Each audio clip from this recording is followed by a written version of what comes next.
The host stand at Crestline Rooftop Club worked smoothly until Lillian Cade stepped out of the side elevator. Two men in Navy suits arrived first, both missing the QR confirmation for their lunch reservation. The host checked the tablet called membership and corrected the guest record while they laughed about traffic below. "No problem," he said. "We can fix that." A couple came next, almost half an hour early. Claire Voss, the floor manager, tapped the table map with one polished nail and moved a reservation from the glass rail to the inner terrace. "We can make it work," she said. A champagne vendor rolled in through the wrong elevator with a silver hand truck and a crate marked private event. A server pointed him toward the service corridor, handed him a visitor sticker, and told him which door not to use. Nobody made him feel like a mistake. Then Lillian came in alone. Her wool coat was dark brown and worn at the cuffs. Her shoes were low and practical. She carried a small leather bag with a brass clasp and a paper receipt folded inside a menu sleeve.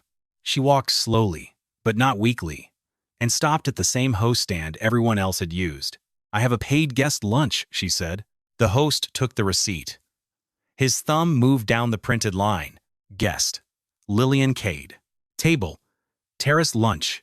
Payment received." He reached for a menu. Claire looked over from the service station.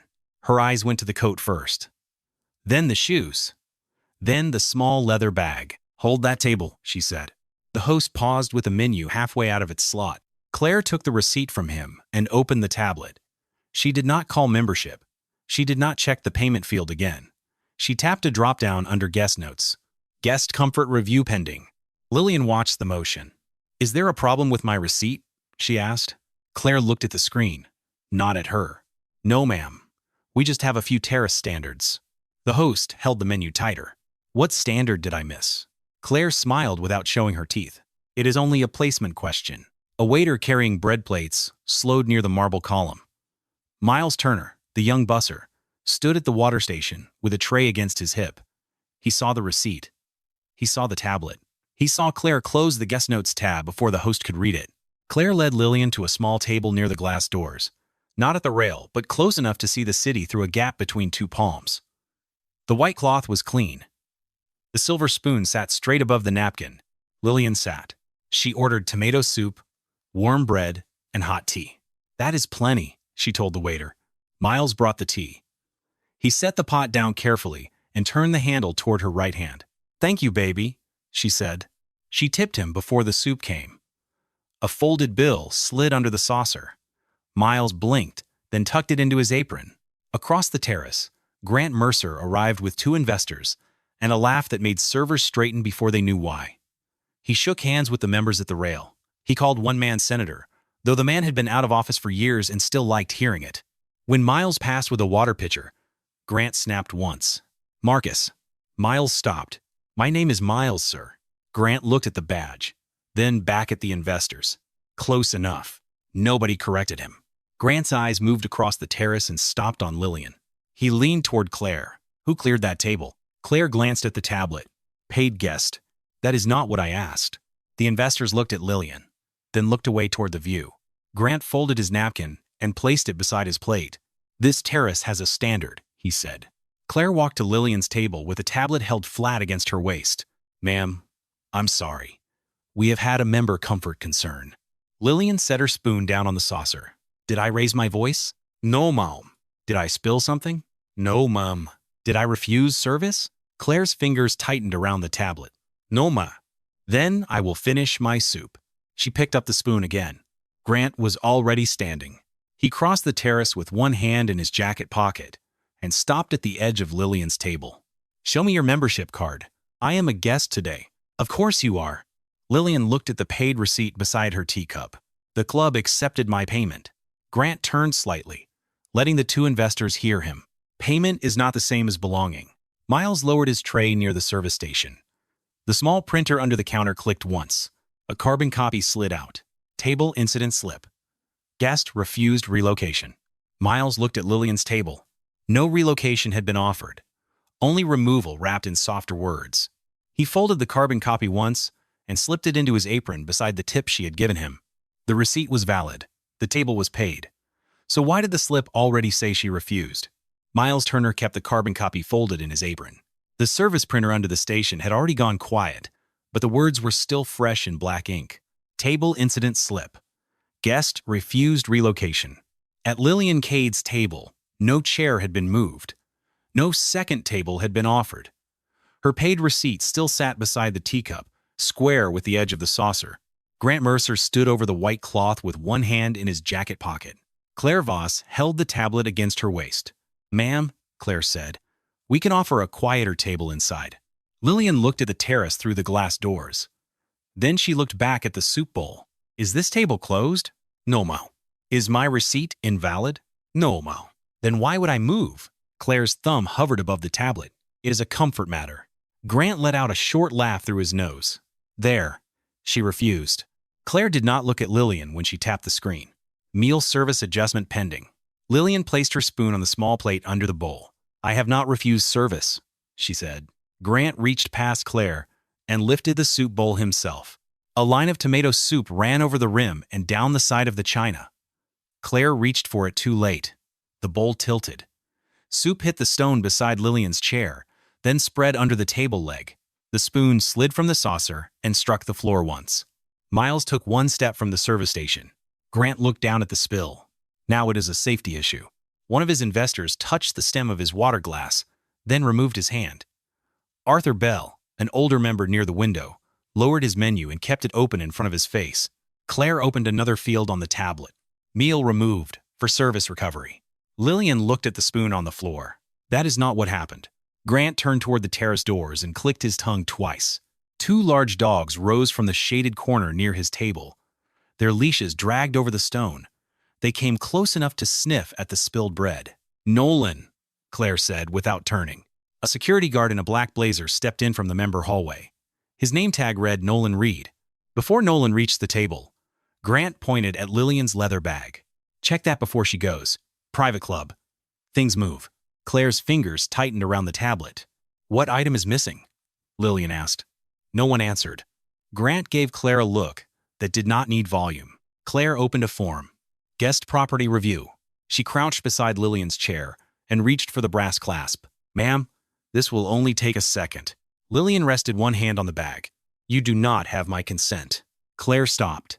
Grant spoke from behind her. "Open it, Claire." The clasp clicked.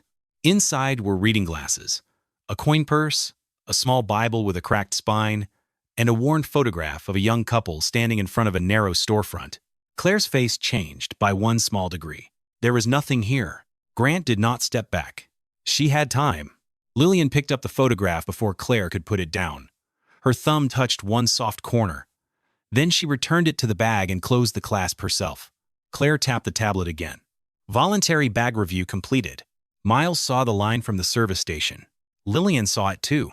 "That was not voluntary," she said. Arthur Bell closed his menu. "She is right," he said, not loudly. Grant did not turn. Nolan moved closer to Lillian's chair. "Ma'am, I need you to come with me." "To where?" "Service elevator." Lillian looked at Claire. "Is that policy for paid guests?" Claire did not answer. Nolan reached toward the back of Lillian's chair. Then his fingers brushed her sleeve. Lillian looked down at his hand. "Take your hand off me." Nolan removed it. "Sorry, ma'am." Grant's jaw shifted. "Use the service exit stamp, Claire." Claire opened the incident screen. A red field appeared at the bottom. "Service exit requested." Lillian took a small flip phone from her coat pocket. The plastic hinge clicked when she opened it. Grant smiled at the phone. "Calling someone to pick you up?" Lillian pressed one button. "Ruth," she said. "Place the Mercer proposal on ethics hold. Preserve the terrace file." She listened. "Yes." The incident slip, the property review, and the service exit request. Grant's smile thinned. Lillian closed the phone and set it beside the paid receipt. The service printer clicked again. Miles looked down first. A new page slid into the tray under his hand. Contract ethics hold. Mercer Apex proposal. Authorized by Lillian Cade Trust. Claire read the header over Miles's shoulder. Grant had not seen the bottom line yet. The slip said Lillian was the disruption. But the contract hold had just named whose conduct was under review. The contract ethics hold sat in the service printer tray, with one corner still curled from heat. Miles Turner did not hand it to Grant Mercer. He handed it to Lillian Cade. She read the header once, then placed it beside her paid receipt and the white soup spoon on the table. Grant looked at the paper from where he stood. That is not a club document. The gold elevator at the far end of the terrace opened. Ruth Bennett stepped out first. Charcoal suit, flat folder, no hurry. Aaron Vale followed with 2 members of the protective detail. They did not touch anyone. They moved to the exits and stayed there. Ruth walked to Lillian's table and placed 3 pages on the white cloth. Contract ethics hold. Ownership trust confirmation. Terrace incident. Legal preservation notice. Then she looked at Lillian. Madam Chair, the board is on the line. Claire Voss lowered the tablet a few inches. Grant's hand went to the back of his chair. Chair of what? Ruth opened the folder. Harrington Meridian Group. Controlling trust holder of the Mercer Apex proposal and lease authority for this building. Lillian stood without help. Her coat was still wrinkled at the sleeve, where Nolan Reed's fingers had brushed it. Her leather bag sat closed against the chair leg. The paid receipt had not moved. You asked whether I belonged at this table, she said. The file answered before I did. Grant tried to smile. Mrs. Cade, if I had known. I know. She did not raise her voice. That is the issue. Ruth turned the tablet in Claire's hand toward the table. Show the incident file. Claire hesitated. Aaron said nothing. He only held out his hand. Claire placed the tablet on the tablecloth. The screen showed the entered lines. Guest refused relocation. Meal removed for service recovery. Voluntary bag review completed. Service exit requested. Miles reached into his apron and unfolded the carbon copy from the first slip. No relocation was offered, he said. His voice was not steady, but the paper was. Arthur Bell rose from the window table, with his napkin still in his hand. I will sign that, he said. She asked why she should move. Nobody answered with policy. Ruth tapped the preservation notice with one finger. Attach both statements. Claire's thumb hovered over the tablet. Now, Ruth said. Claire selected witness attachment. Miles's carbon copy was photographed. Arthur's statement was typed in. The tablet made a small confirmation sound. Grant stepped closer. This is being taken out of context. Lillian looked at the soup stain under the table leg. You removed a paid guest's meal and called it recovery. Ruth read from the tablet. Property review form says voluntary. Lillian looked at Claire. What missing item did you name? Claire swallowed. None. Did I consent? No, ma'am. Ruth deleted nothing. She opened correction fields under each original line. Original entries stayed in the file. Under them, new text appeared. Guest was not offered compliant relocation. Meal was removed by member action, not service recovery. Guest did not consent to bag review. Service exit requested without documented behavior. Then Ruth selected legal lock. The tablet displayed a new banner. Terrace incident file preserved. Edits disabled without legal approval. The wrong lines were still there. Now, they could not disappear. Grant's investors had moved to the bar side of the terrace. One had his phone in both hands but was not typing. Nolan stood near the service door with his security badge clipped straight and his hands at his sides. Lillian turned to him. You took your hand off when I told you to. Yes, ma'am. That goes in the file too. Ruth added it. Security contact occurred. Guard withdrew upon instruction. Review required. Not Mertzi. Record. Lillian looked at Grant. The Mercer Apex proposal remains on ethics hold. Your authority on that proposal is suspended pending board review. Grant's face tightened. You cannot suspend me in front of... The board already has. Ruth turned her phone so the screen faced him. A call was active. Names appeared in a vertical list. Board quorum present. The service printer clicked again. A new page came out. Executive access notice. Grant Mercer. Proposal authority suspended. Aaron picked it up and placed it on the table beside the ownership trust confirmation. A second page followed. Proposal removed from today's vote. Prior conduct complaints under audit. A third page printed from the club terminal. Member. Guest privilege. Suspended pending terrace conduct review. Grant looked at Claire. Claire did not pick up the page for him. Lillian sat back down. Claire Voss, Ruth said. Your floor complaint authority is suspended pending review. You will not enter guest incident slips, property reviews, or service exit requests. Claire's tablet screen changed to read only. She set it on the table with both hands. Ruth continued. Effective now, member comfort concern cannot be used for guest removal without documented behavior. Bag review requires a named missing item, guest refusal option, and manager approval outside the complaint of table. Service exit cannot be used for image management. Miles looked at the service station, where the wrong slip had printed. For once, the printer did not make the wrong thing first. Ruth handed him a sealed evidence sleeve for the carbon copy and his video. Arthur signed his statement with a black pen from the host stand. Lillian lifted the white spoon from the edge of the table. A server brought a clean napkin. She set the spoon on it. "Straight. Bring me another bowl of tomato soup," she said. Claire looked up. Lillian's voice stayed even. "I paid for lunch." The new manager from downstairs brought it himself. He placed the bowl beside the corrected incident slip, not over it. Grant stood near the gold elevator with the suspension notice in Aaron's hand. He was not dragged. He was not shouted down. He was escorted through the main doors, past the cameras, using the same public corridor he had tried to avoid for her. Lillian tasted the soup. Warm. Plain. Enough. On the table, the original slip remained attached to the correction. The spoon was clean. The slip was not.